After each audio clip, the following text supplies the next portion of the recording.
आपण पाहत आहात स्वराज्य न्यूज. सत्य हेच जे तुमच्या समोर.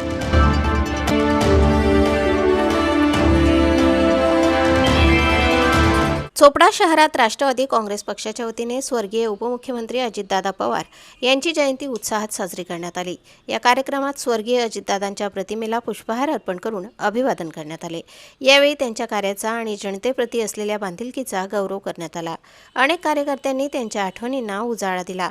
अजितदादांनी केलेल्या विकासकामांचा यावेळी उल्लेख करण्यात आला. समाजातील विविध घटकांसाठी त्यांनी केलेल्या योगदानाचे स्मरण करण्यात आले. कार्यक्रमात उपस्थित मान्यवरांनी आपले मनोगत व्यक्त केले. राष्ट्रवादी काँग्रेस पक्षाच्या पदाधिकाऱ्यांनी त्यांना श्रद्धांजली अर्पण केली. चेअरमन चंद्रहास गुजराती यांनी स्वर्गीय अजितदादांच्या कार्याचा आढावा घेतला, तर ॲडव्होकेट घनश्याम पाटील यांनी त्यांच्या विचारांचा वारसा जपण्याचे आवाहन केले. या कार्यक्रमाला माजी आमदार कैलास पाटील यांची प्रमुख उपस्थिती होती. तालुका अध्यक्ष बाळासाहेब पाटील यांच्यासह अनेक पदाधिकारी उपस्थित होते. चंद्रहास गुजराती, घनश्याम अग्रवाल, सुनील पाटील वाळकी, लहुश धनगर यांच्यासह शेकडो कार्यकर्त्यांनी सहभाग घेतला. कार्यक्रमात पक्ष संघटन मजबूत करण्याचा निर्धार व्यक्त करण्यात आला. स्वर्गीय अजितदादांच्या कार्यकर्त्यातून प्रेरणा घेण्याचे आवाहन यावेळी करण्यात आले.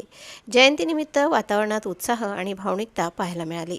उपस्थितांनी त्यांच्या स्मृतींना विनम्र अभिवादन केले. चोपड्यात राष्ट्रवादी काँग्रेसतर्फे हा जयंती सोहळा उत्साहपूर्ण वातावरणात संपन्न झाला. प्रतिनिधी मिलिंद सोनवणेसह स्वराज्य न्यूज, चोपडा.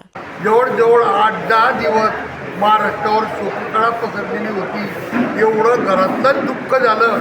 या पद्धतीने सर्वांनी दुःख व्यक्त करत असताना माननीय दादांच्या गोड आठवणी आज सर्वांना आठवतात. अत्यंत कडक बोलणारा, प्रेम करणारा आणि मनापासून कार्यकर्त्यांना चाहणारा आणि सतत कामात मग्न असणारा.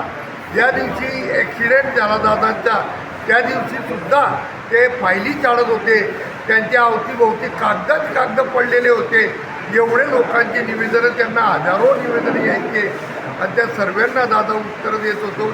त्यांनी आर्थिक बाबतीत महाराष्ट्राला शिस्त लावली, पण विविध योजना राबवल्या, त्या या ठिकाणी सर्व आठवतात. आणि त्या माध्यमातून दादा हे कुणाच्याही मनातून म्हणजे मृत्यूने दादांना अजरामर केलं, पण जीवाला चटका लावून गेले.